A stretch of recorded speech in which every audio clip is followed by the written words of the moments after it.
Listeners be advised. The Soliloquy podcast discuss matters related to the human experience and many that are sexual in nature. Due to this, some conversations may surround triggering topics such as sexual violence, self harm, abuse, and much more. Please be advised a list of crisis and psychological resources will be available in the show notes of this episode. With that said, let's get started with the show. Ladies and gentlemen, may I have your attention please as we go through the following safety instructions. In the event that there is a loss of cabin pressure, oxygen mask will drop from the overhead. Place the mask over your nose and mouth. Breathe normally as oxygen is flowing even if the mask is not inflated. Be sure to adjust your own mask before helping others.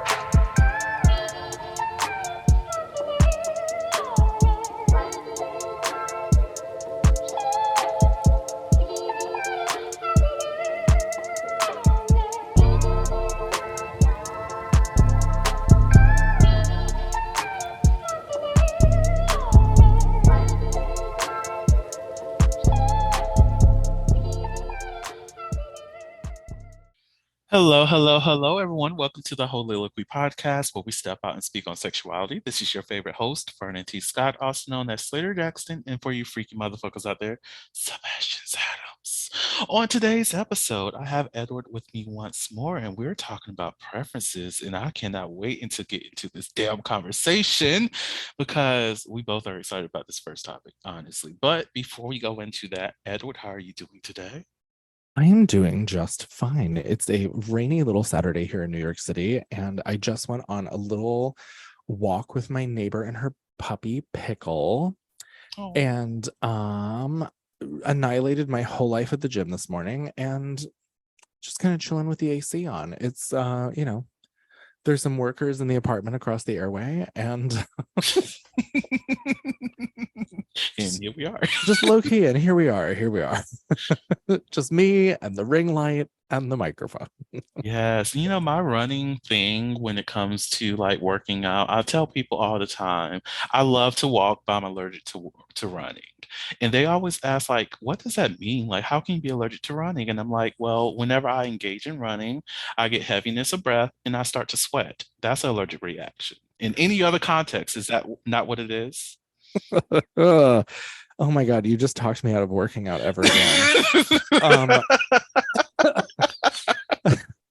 Yeah, I mean, I can't disagree with you. I do like sweating in a gym capacity. I hate just being outside and being sticky and sweaty and gross. And I especially hate it like now, like living this 9-to-5 life in a suit and walking through like the humidity of New York City in the summertime and getting to work and just like dripping all over. It's like it's unprofessional.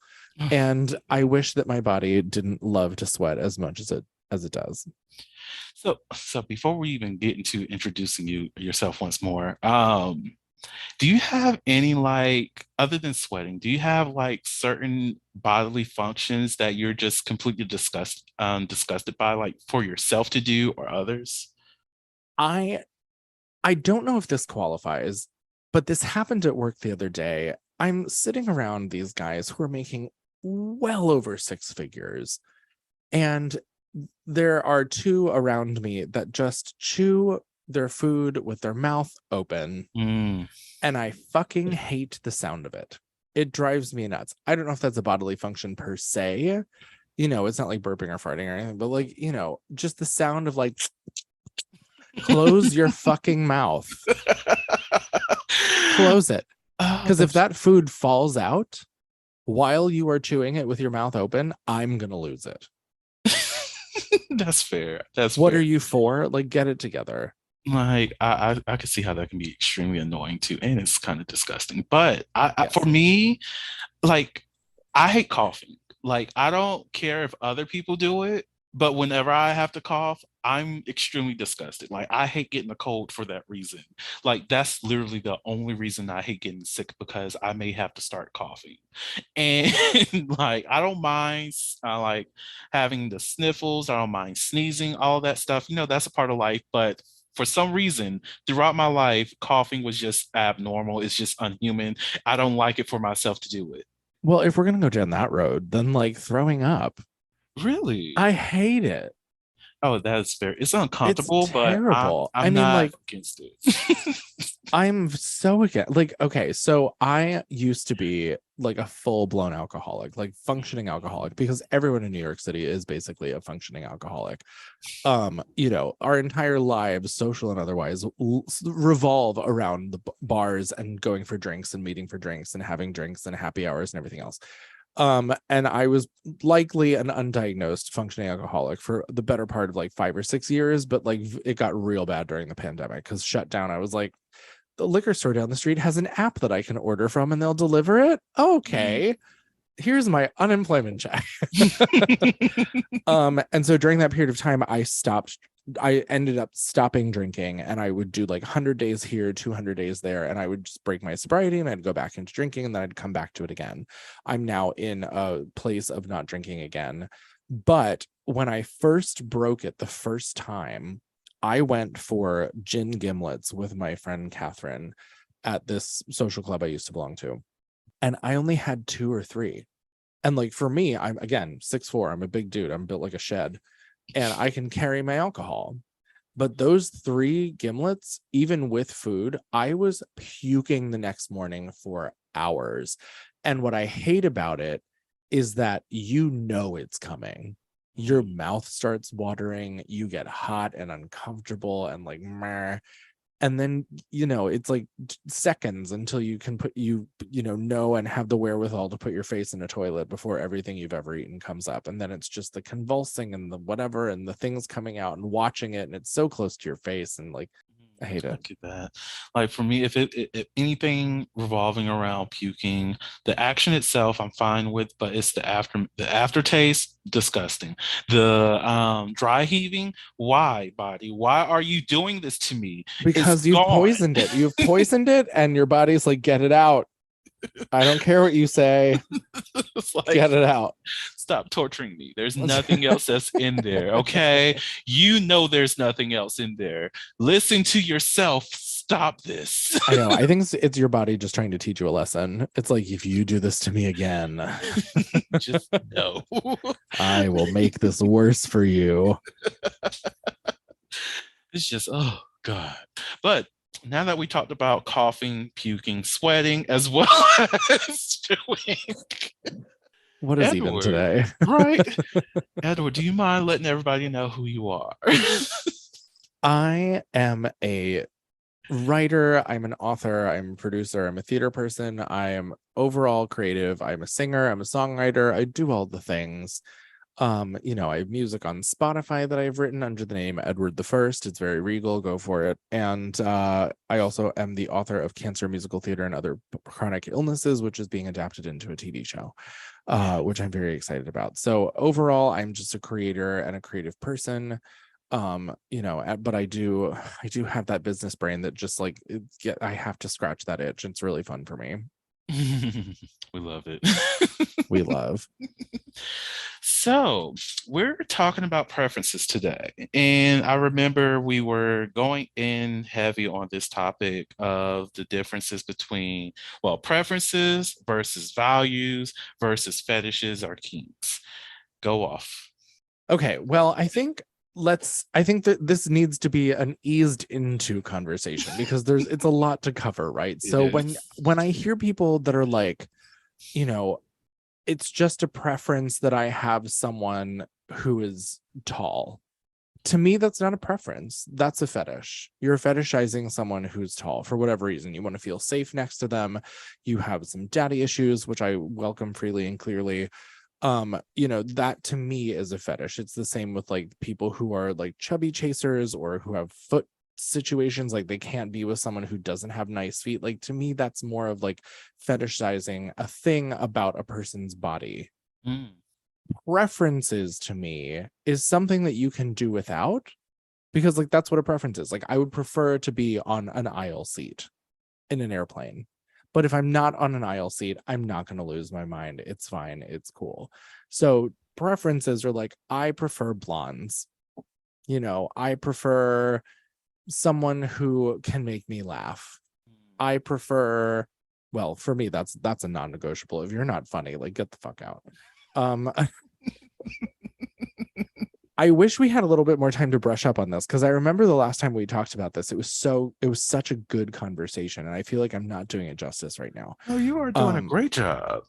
Thank you. But so like, to me, like, a preference is like blonde, or has big lips, or like has soft hands, or some, like, that's a preference.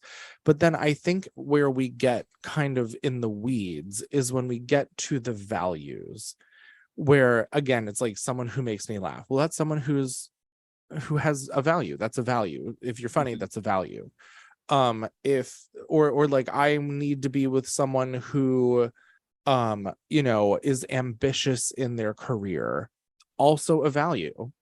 And I think a lot of and back to the previous episode that we talked about dating online, like, I think by checking these boxes of things that are like preferences and height and weight and hair color and race and gender association and all these other things, like, they all kind of fall under preferences.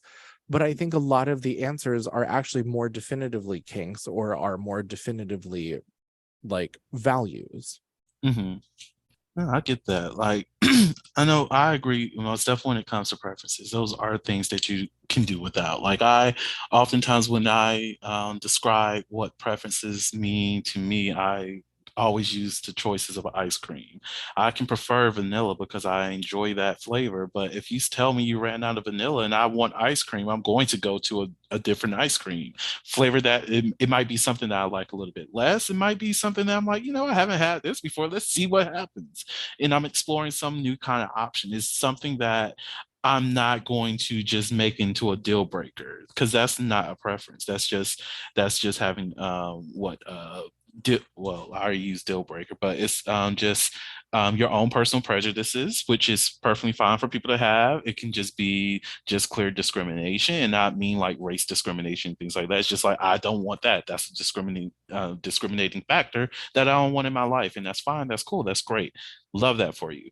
Like, you, I feel like we're at a space where we just want everything to sound smoother and lighter than it is. So we use the less offensive word and just say, "Oh, it's just a preference." No, it's just, that's the prejudice that you have, and that's fine, and that's cool. No, Well, and can I think that is also part of the conversation, and I mean, I can't really speak to this in the same way that you could, because obviously I'm a white guy. So like, what, I can't really speak to this on a personal level. I can from a fundamental level, but I think that is also like a subsect of what we're talking about. Mhm. So it's like kink versus fetish versus preference versus prejudice, where it's like, if you're going to say, I'm not going to date an Asian person ever, that's a prejudice. That's not a preference. Mm-hmm. Because what if like the most beautiful Asian man in the entire world came up to you and you were really into them, but then you're just like, well, I couldn't possibly do that. Like that's racism. That's prejudice.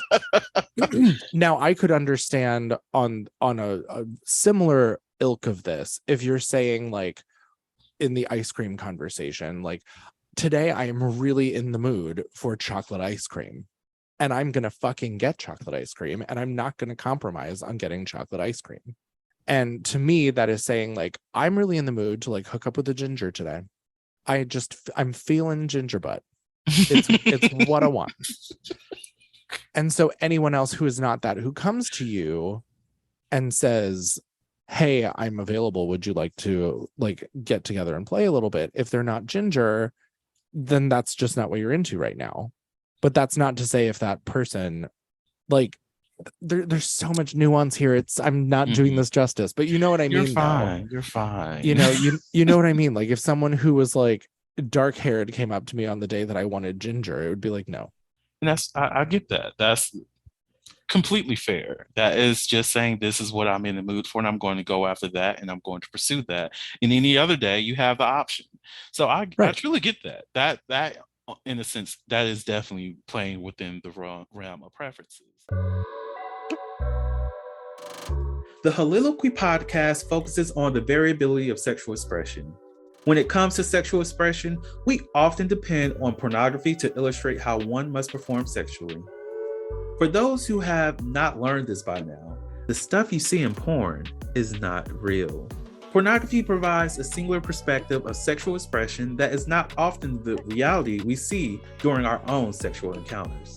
The Holiloquy podcast is a conversation that takes you outside of the compressed box of what many know about sex.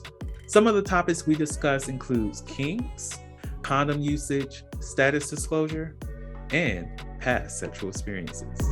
The Holiloquy podcast steps out on sexual norms and recognizes that the norm is not the only normal. Subscribe today and join the conversation. Do that. And any other day, you have the option. So I truly get that. That in a sense, that is definitely playing within the realm of preferences.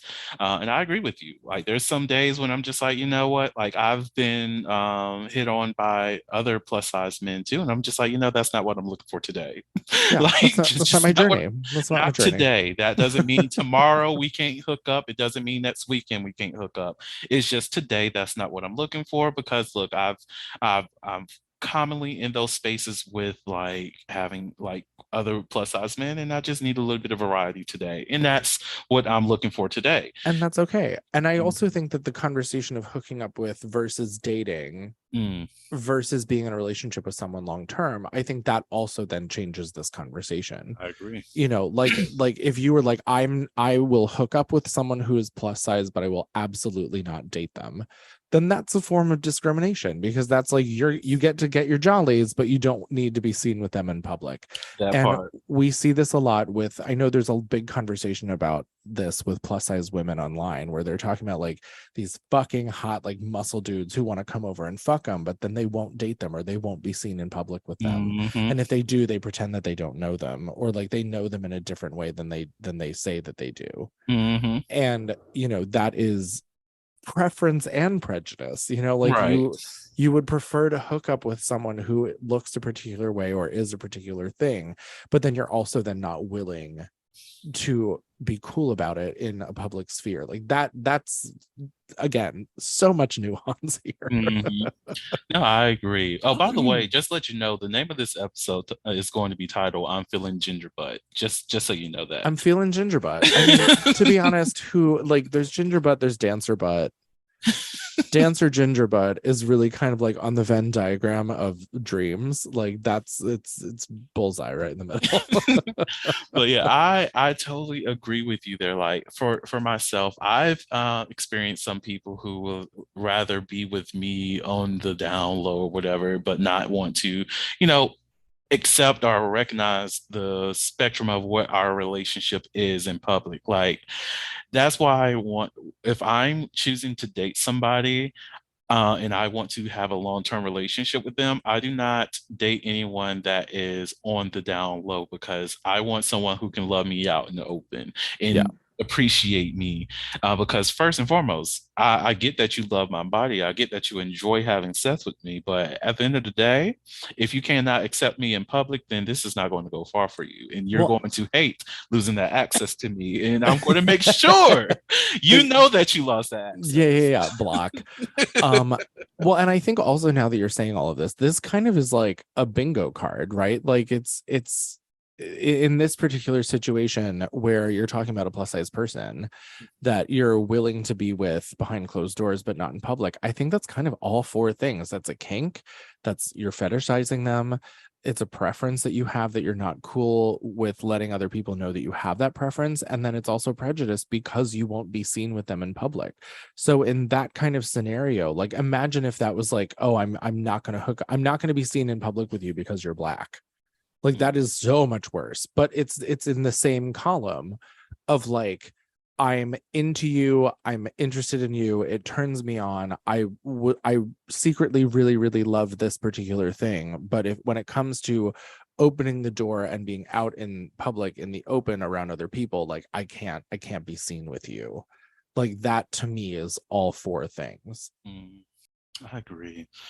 Oh, this is a very interesting conversation. I'm loving it. It's so fun. It's funny too, like the dynamic in which we find ourselves attracted to people and how much we allow socially acceptable influence upon that is so weird to me. you know, and as long as obviously as long as there's nothing illegal, you know, like it's like who Yeah. cares? Like if you're into big people, then be into big people. Like if your friends have a problem with it, then maybe you need better friends.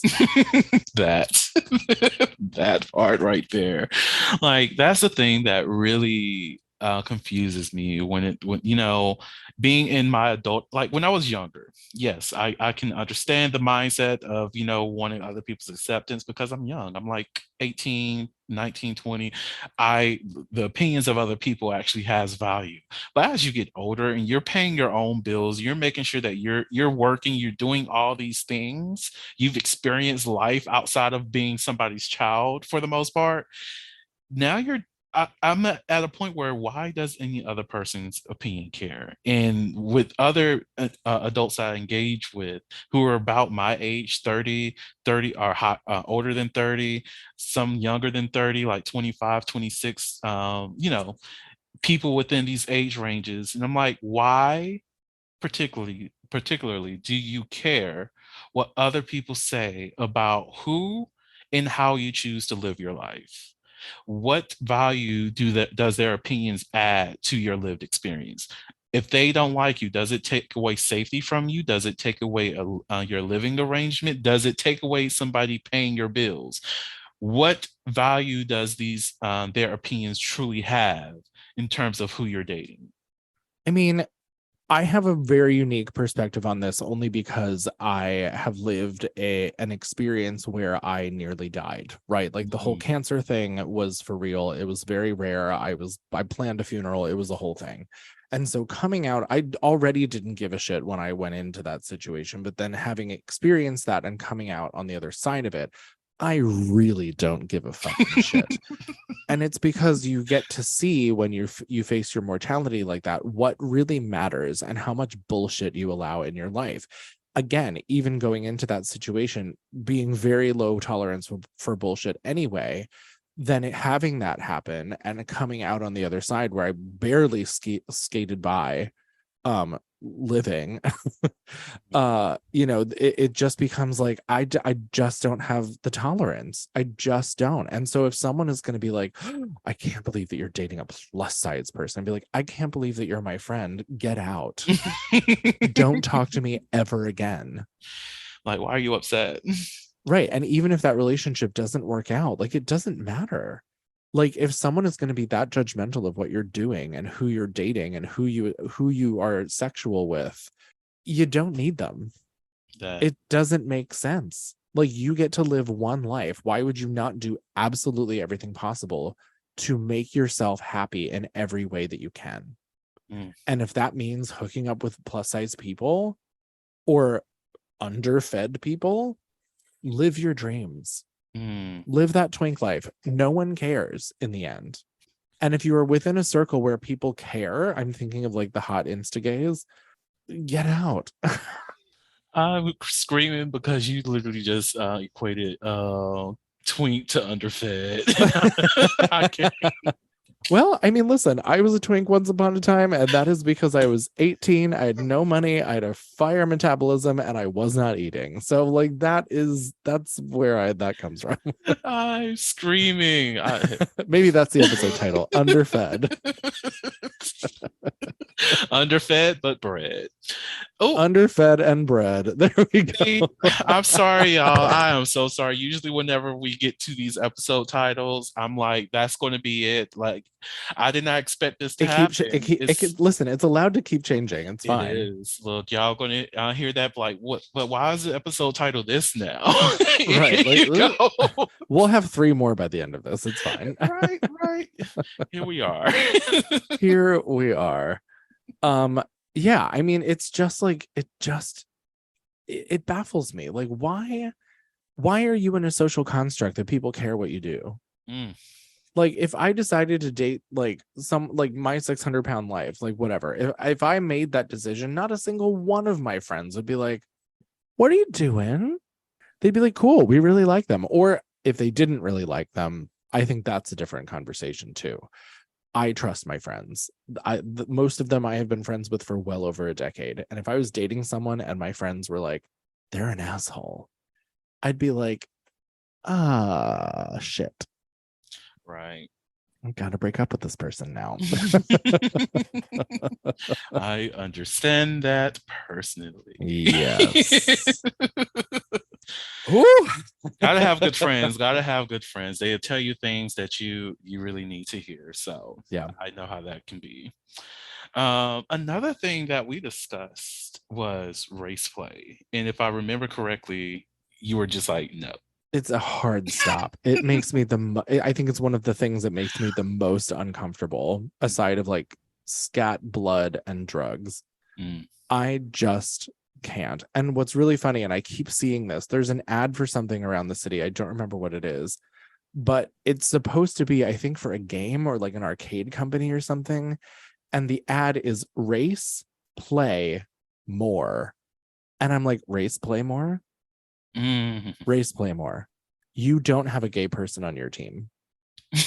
That is my immediate thought. You do not have a gay person on your marketing team at all. Race play more? I would like to never race play ever. Mm. I get that.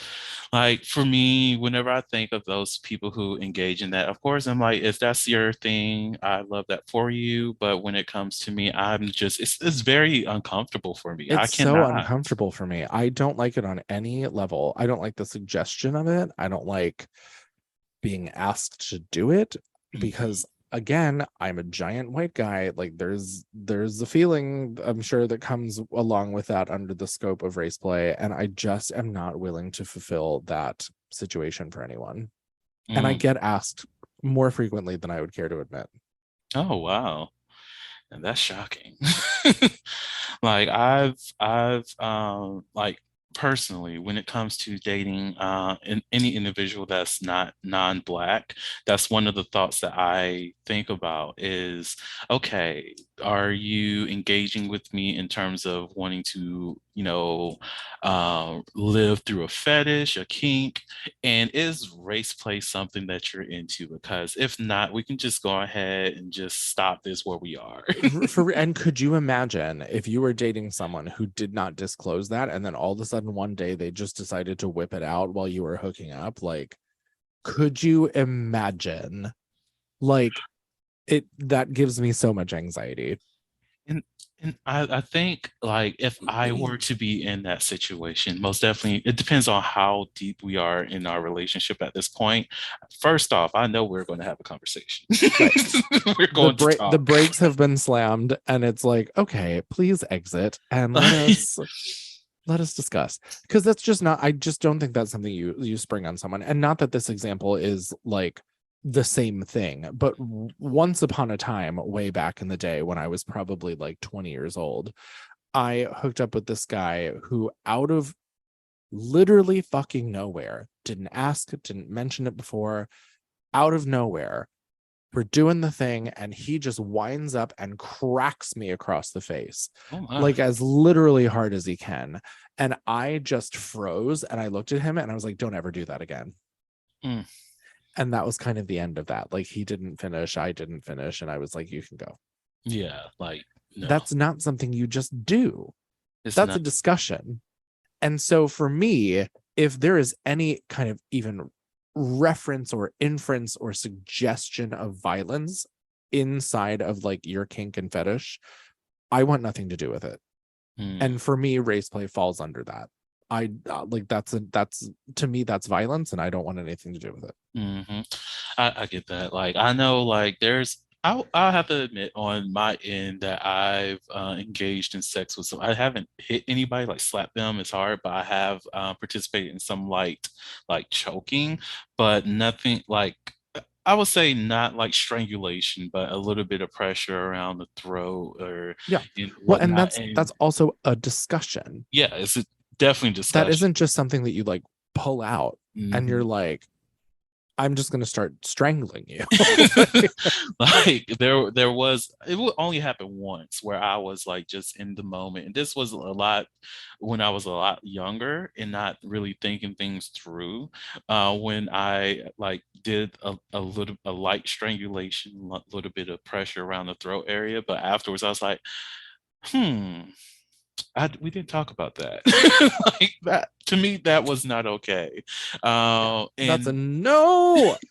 a huge no. Don't do that, people. Don't be like younger Vern. That can be scary for some, and you don't know other people's traumatic experiences. And fortunately, that person wasn't triggered by anything, and they actually communicated with me afterwards, and they weren't freaked out by that and anything. But you know that's not the situation for every person. So it's like you have to be mindful of these things. You can't just throw these things on people and just hope that they'll be okay with it. No, no, we need to talk. We need to communicate about this. And I know, like, even if my future partner happens to bring that up and we have the conversation, I would think that I will be okay with still being in a relationship with them, depending on how our connection is at that point. But I will let them know in terms of that play, in terms of that expression of yourself, I just can't be that motherfucker for you. You would No. just have to find somebody else. And if they're uncomfortable with finding somebody else, then I'm like, well, that's going to be a need that's not going to be met within this relationship. So now we need to talk about our relationship dynamics. Like what's going on, what's going to happen with us going forward. Right. And yeah, I like I don't know. I mean, for something like that, I don't think I fall any under any categories that necessarily would make me feel this way, but and I don't want to speak for you, but in that circumstance, for me, if that is revealed to me and that's what's going through your head, then this relationship's probably over. Like that's not an itch I'm willing to scratch. And if that's something that you need, then you're not going to get that here. And maybe that's an open relationship conversation where it's like, if you need to go do that, you can go do that. But this not in my house. Like, no. Yeah, Because like I remember the last person that approached me about this, and they were and it's also the straight out the gate thing. It's not like, hi, hello. It's like, hi, you're hot. I want to do this. And it was like, I want you to pretend that you're a plantation owner and that this, and I was like, you can stop right there. None of that is happening. wow. Like I don't understand. That's like these bots that's on some of these apps that's just programmed to, I don't know if they're actually programmed to reach out to darker skinned people or whatever the case is, and is automatically asking, hey, do you want to be my sex slave or some shit like that? And I'm like, the fuck? Not the S word. I'm like, whoa, whoa. Oh Or God. just to the little sugar daddy concept things. I'm like, no, And let's stop. and the thing is, like, I'm not here to like king shame or fetish shame anyone. Like, do what makes you happy. Of Yes. course. I just find that for me specifically, anything that references anything like that, I shut down. Hmm. It's not who I am as a person. I don't want to do that. Like, even people, I I hooked up with this deaf guy in Arizona once. Uh the nicest guy, so hot. He wanted me, because he was deaf, to say terrible shit about him while I was hooking up with him. He couldn't hear it. And then he also wanted me to like choke him while that was happening. And I was like, okay, I'm not going to choke you. I will happily put my hand in your neck area. And as far as saying bad shit about you, I was like, yeah, sure, I'll do it. But he was deaf, so I could say whatever I wanted and it wouldn't matter. And he told me that like feeling the vibration of someone like aggressively talking against his body was like kind of hot to him. And I was like, that's a sensory heightened situation that I know nothing about and sounds hot. Yeah. Like put me in a vibrating chamber. Like that's basically like, again, he was smaller than I was, so like me yelling aggressive things at him probably like felt, I don't know, I can't speak to that. Anyway, I did it, but I also was just saying like kind of nice things about what we Mm. were doing. And I just said it in a very aggressive kind of way. It was funny, yeah. But No, yeah, yeah, I therapy. kind of like that. I kind of Therapy, like that everyone. on some level because, like, I think about the person I'm currently in communications with. It's a huge gray area with my life right now. But Yeah. the person that I'm talking to at the moment, and I've thought about like different forms of intimacy that I would love to experience with this person. And one of those things is actually just laying on their chest while they sing, and I just hear Oh, I feel the love that. vibrations of their voice and just get to like embrace that. And I'm just like, oh, that would be so amazing. Like, oh, like these kind of intimacy things is what keeps Yeah, me moving. And I'm a sensory person too. So it's like, yes. I love that. That's cool. I like that a lot. So yeah, like me and that deaf person, we're on the same page. I don't know about the aggressive language because look, the only time I want to be called a slut is whenever I ask my partner to slut me the fuck out. That's the only time. But we're not in this moment. We love a slut. Like, Oh my God. I mean, for real. It's like, I don't know.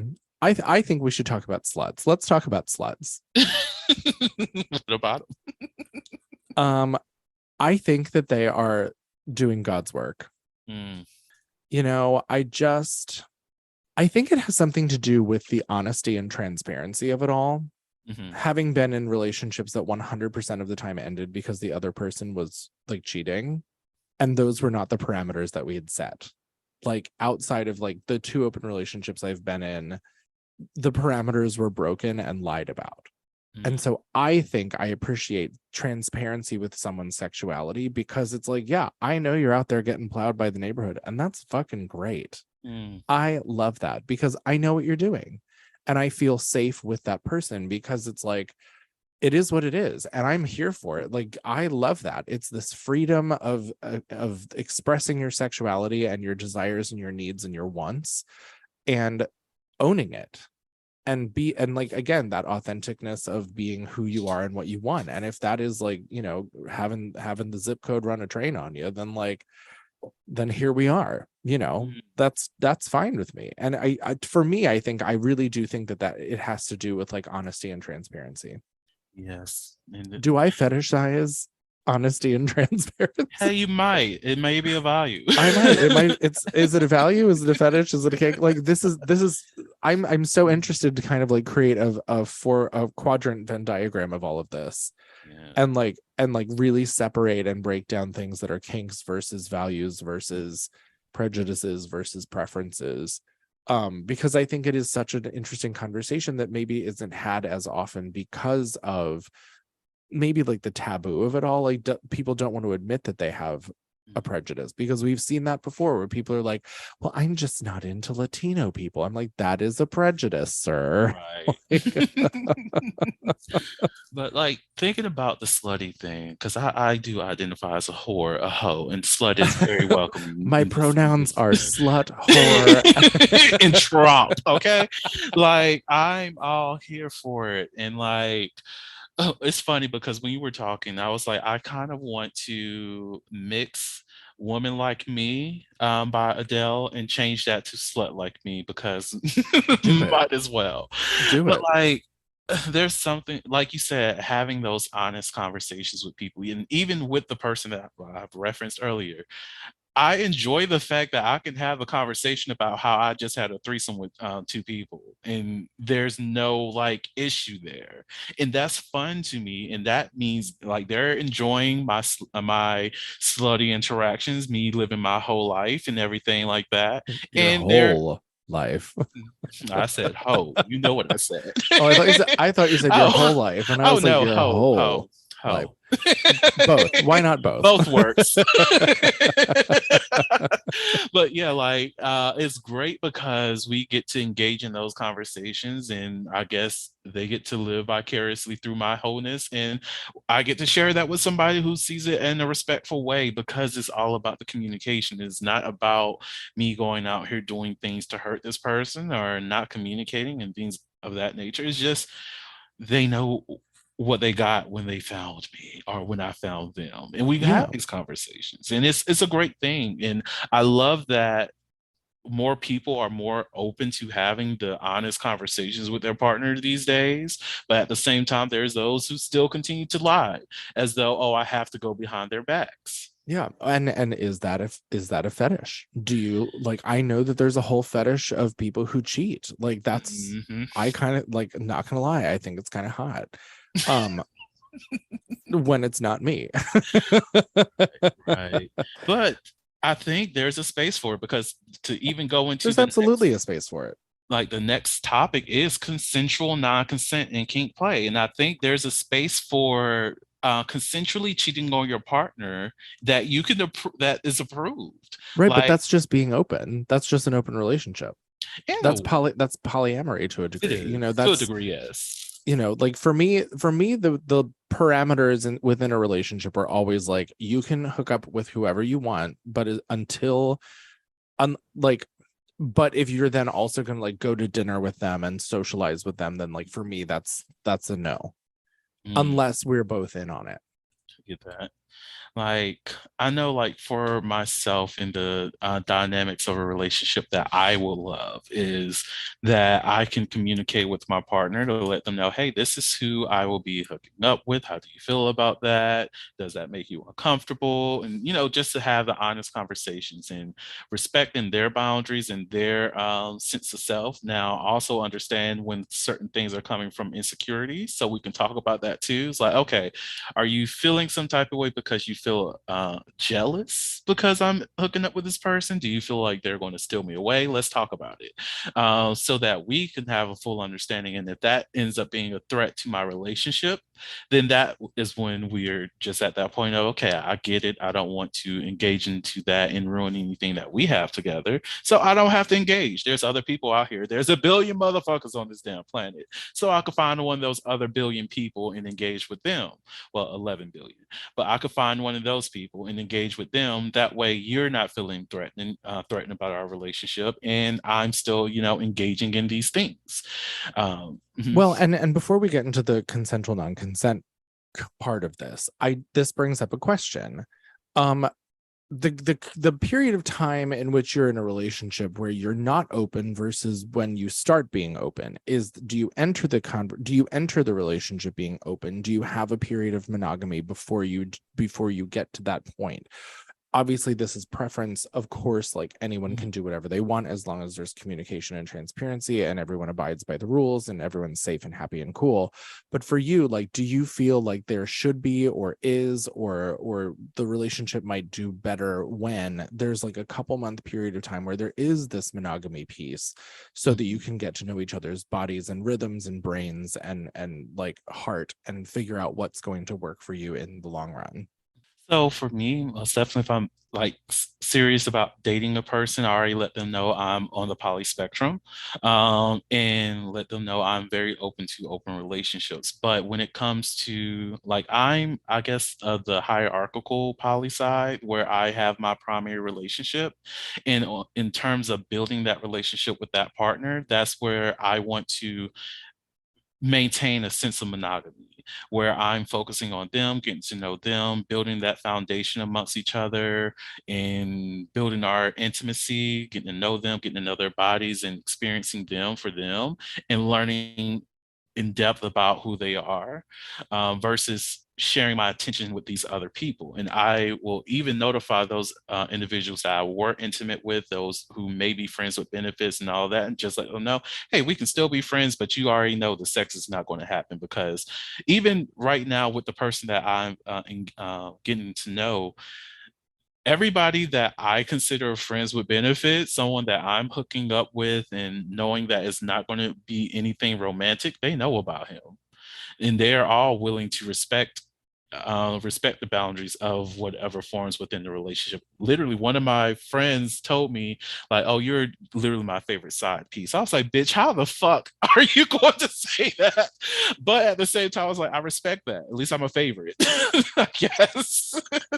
Well, and I So, think a lot of what this comes down to, and what we keep going back to with all of the conversations that we're having, is communication, mm, and just being able to kind of like have that communication line open with whomever your partner is, whether it's a primary partner, your main partner, a secondary partner in a poly situation, if it's just like a hookup that you're within an open relationship with it, all of it just comes down to talking to each other and having that, like, we're on the same page, we're standing on the same ground, and this is where we're maneuvering from. And I think, in my experience, that is always the breakdown of how things end, because somebody hasn't communicated, because someone felt that they needed the relationship to look and or feel a particular way to everyone else, so that the you and I part of this falls apart, because then it's performative, and then it's like,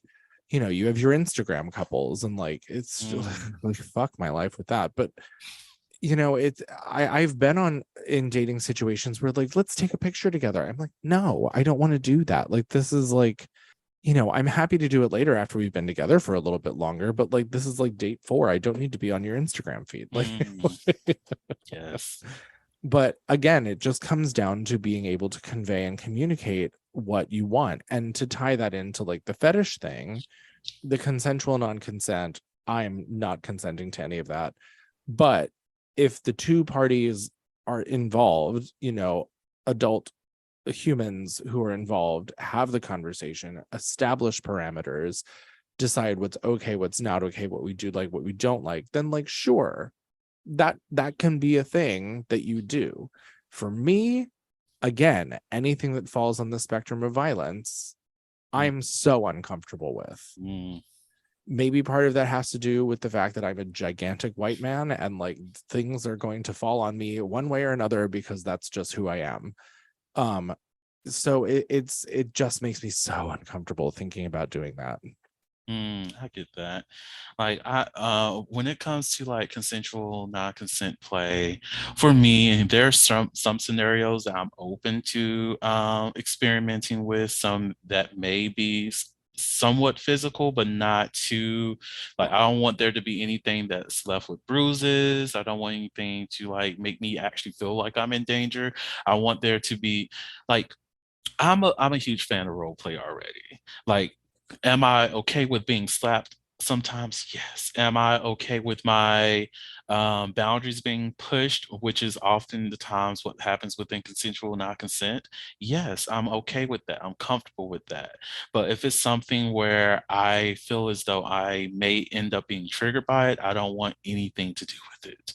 Like, I just don't. I don't want to be engaging in a sexual experience and I re-traumatize myself. And it could have been avoided altogether. But Yeah. I want to just like, bitch, you brave, you got this, you could do this. No, Bernie, you're not that brave. Bitch, you prayed.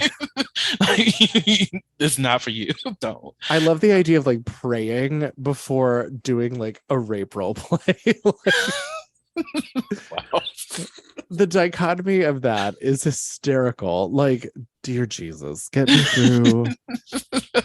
through this rape play scenario without being triggered. Give me the strength to allow them to overpower me. Like, that cracks me up. I think that needs to be like a TV series of some kind. I'm done. Like, I during a event that I was at, I had the pleasure of experiencing, like, there were two adults in this scenario. So for people who are going to get creeped out by what I say, just know that's the case. But they were participating in consensual non-consent play, where one of the individuals were like a pastor and the other one was a child acolyte. Is that the word that you use for the children that's in the church? Whatever, I forget. But like an altar boy. yeah, there we go. That's the word. Altar boy. Oh, I know what you're talking about. Wait, hang on. I grew up Catholic. I should be better at this vernacular. The accolades, acolytes. There we Acolytes. go. There we go. There we go. We're full circle moment. So there's the priest and the acolyte, and they're just, engaging in what would be considered very uncomfortable for most to watch, in terms of they're forcing the child to, like, well, the child in this scenario, again, an adult, Right. Adult, to quote unquote. to Just to be clear. right. This is not one of those situations, y'all. But they were forcing the child to pray for doing the wrong things, and for them to pray meant sucking the pastor's dick. This is so interesting. I mean, again, like, as long as you're not hurting anyone and everyone's consenting to everything, like, cool, fine, whatever, do whatever you want. I also think, excuse me, that, like, live out your fantasies, live them out. If that is an itch that you need scratched, I keep going back to scratching itches. Do I have a fetish for scratching Right. itches? Do I? Like, not for me, but like, if as long as you feel safe and no one is being hurt and you are in fact an adult, then like, I don't know what to say to that. Like, Right. it's kind of like the race play thing. Like, Mhm. probably not a thing I'm gonna be hopping on a bandwagon for. I grew up Catholic. That would hit maybe a little too close to home for me to be able to participate in that. In a good headspace. Mhm. But there's a fetish for everything, man. Like, Right. people have kinks and fetishes for literally everything. When I was in the hospital and was like fully like bloated, bald, and chemoed up, like, there were guys who were into that. They literally were like fetishizing the fact that I was hospitalized and like incapacitated from my normal state. And I think it's a power thing Mhm. where like this person is depleted and I can take advantage of them. In that kind of sense, which is maybe like consensual non-consent in a sense. I don't know, maybe that's why I have issue with it. But I like fucked my way through cancer because I thought it was going to make me feel better about myself. And those guys who like had kinks and fetishes for people who were hospitalized, I remember what you look like, bitch. I'm talking about you. If I ever see you on the street. No, it's not like that.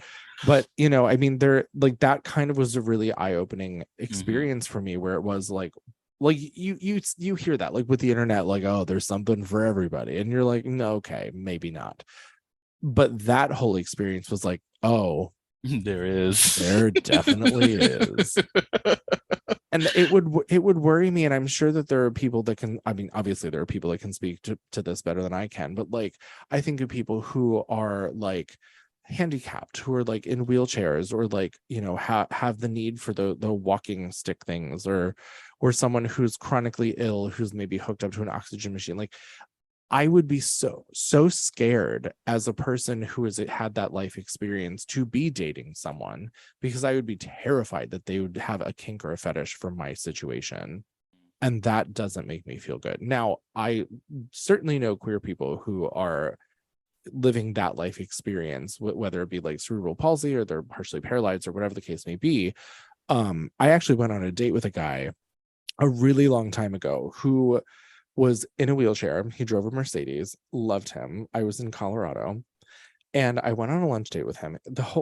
His whole situation was so awful. He was 14 and he and his brothers were playing around, and they had a gun, and they were like, run. And he was running through a field, and they were like shooting at him, and they ended up hitting him in the back. And so he was paralyzed from the legs down for his entire adult life.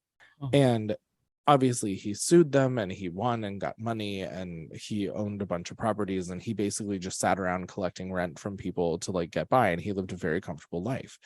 And I went on a lunch date with him, not knowing that he was in a wheelchair. Like, I met him online. I think his screen name was like Silver Wheels or something like that, and it didn't occur to me that that was not a car, because he drove a silver Mercedes. And I was like, oh yeah, great, he got there in the silver Mercedes, and then like opened the car and like unfolded the wheelchair situation onto the street, and we had the best time. And I did ask him if he was afraid of people fetishizing him for that, or like being with him for the wrong reasons, and he was like, no, it has happened, but I think I'm just happy to have connection.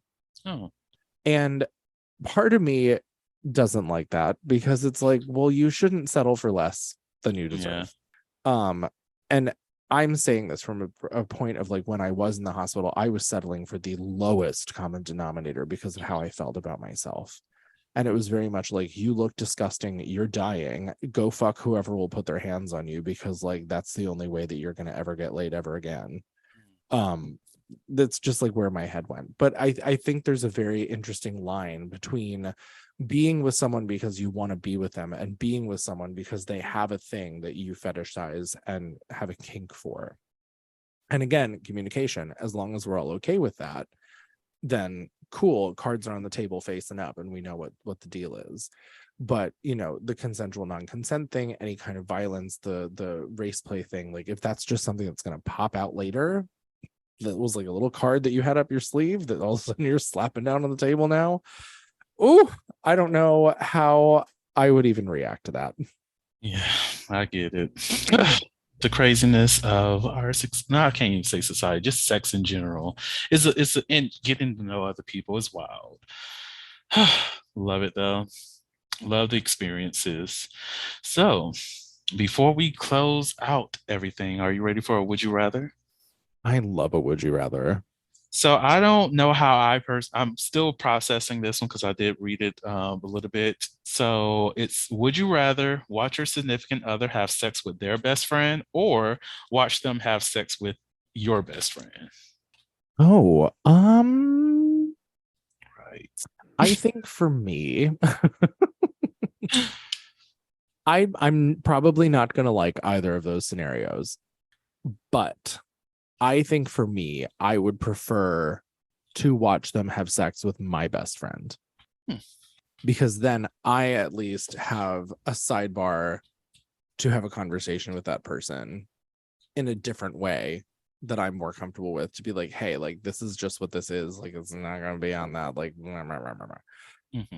I think that's my answer. Like, What about you? I feel like for me, I would rather watch them have sex with their best friend. Okay. And I also feel like on some level, I won't even find that attractive or sexy at all. Like either way, like if they Yeah. had sex with my best friend, that's just going to be a conversation where just like, I cannot believe I just watched you have sex with my partner. Like, we are going to need to have a therapy moment because, like, for me, my best friend is like my sister to begin with. So, like, well, Well, I more was than gonna say, just her. like it's the dynamic of the friendship. Like I've known, first of all, my best friend is straight, so like that would never happen. But like, um, it it would be like watching a family member have sex, and like I don't want to do that. So like, Exactly. And that's how it is with all of like everyone I consider a best friend. They're like yeah, family they're to me. family. So it's like I don't want to see my sister or brother having sex. Most definitely not with the person that I'm fucking. I'm So dating. No, absolutely like, not. It'd be we're horrifying. right. But like for them, if that's the dynamics that they have with their friend, I guess like enjoy. Like I do Yeah. have a friend that I've and I do consider them a best friend, and we've had sex before, and it's we're just like, okay, that didn't work well for us, and it is what it is. Like if that was the case, then yeah, I can be like, hey, I'm volunteering you as tribute versus everybody else because we've already engaged in this and I know what to expect and everything. I am volunteering you as tribute. Get Like, out. like enjoy, have fun, and I'll just be over here watching. Oh my god, Um, not the Jennifer Lawrence of it all. but like for them, if my significant other and their friend had a similar situation that they've had sex together before, like cool. I'm not going to have any emotional attachment to their or sexual attachment to their friend because I'm like, okay, that's your best friend.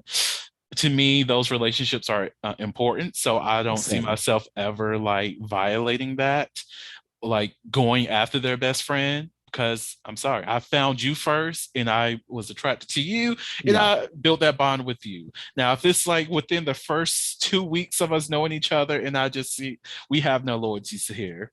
Right. This is a lot of dynamic happening. Look, the hoe is coming out at this point. I mean, I don't, yeah, I mean, I don't, but then again, like back to the last time you asked me this question, like I'm a very tactile person. I want to touch, I want to be touched, I want to be involved in the bodies and movement of them all. So like, would I just watch, or would I want to like be a part of it? Like, I don't really know. And because I'm thinking about my best friend, and like the answer is no across the board. But like, if it was something that was going to happen, I'd be like, all right, look, like, we've been friends for this long, get it out of the way, I guess. Like, I don't think I would have an issue with it in the long run. I think it'd be a lot of like mental fuckery happening in the short term, but in the long run, as long as we were all cool about it afterwards and talked about it and we were all on the same page, like, fine. Look, just sit down. Like, okay, so is everybody uncomfortable in So is that? everyone uncomfortable? Or like, are we good? Do we want that to happen again? Do we not want that to happen again? Are I'm we on all the side. traumatized? Who needs Actually, this is something I want to talk about. So this is a newer term, I believe, but it's the term of being aside. And I think these two questions that you've now asked me, the would you rather, are kind of like side questions, like the watching, the not participating, the observing, the voyeurism of it all. Like, I don't think I fully understand what aside is per se, but like, I know it's somebody who doesn't want to do penetrative sex. And so like, I literally had this conversation like 2 days ago because some guy was like, I'm aside. And I was like, what? Cool. But I think that that's such a different, I don't want to say different, because obviously like I've known people who is this just because like we have a term for it now? I feel like in a way, yes, because now people are able to self-identify through the definition of that term so that they can utilize that to be like, okay, this is who I am, and this is how I can express that and communicate that with other people. But there's also within the side, not necessarily with sides themselves, but just in sexual expression, you still have the asexual people, the aromantic people who just are not focused on romance or sex. And it's just like, I don't know, it's just so much. Well, and I think that's the beauty of it too. Like, there's, again, something for everyone. And having the terminology around anything is helpful, because then you are able to point to it and say that. And I guess that's kind of like an awakening that has happened within the queer community with the terminology of side now being available. And I don't know how long it's been around or how long we've been using it or whatever, but it's new on my radar. Yeah. It is, I would say it's pretty recent. I think it was used more frequently in like the UK. And then, with the research and other people understanding what that means, and it's shifting over here to the States. And now you're just like, oh, okay, that's what that is. Right. We're catching up. We're catching up. On that note, is there anything else that you would like to share with the audience or leave with them? Any special messages? I mean, I think for the theme of the episode, like, it really is just kind of like, embrace your inner hoe, like embrace your inner slut, and have a very frank, transparent conversation with yourself or partners and or both of what you want. Because like, again, we only live here once and we only get to do this one time. You're only the age you are one time. And so make the most of it. And if that is like going crazy and having sex all the time, then like, great, that is not my journey. But like, if you want to do that, as long as everyone is consenting and happy and whatever, cool. But yeah, live your hoe truth. Yes. And find some ginger butt. And live your whole truth. Love it. Well, Edward, thank you so much. Thank you so much. Thank you. Now I'm going to go find some ginger butt.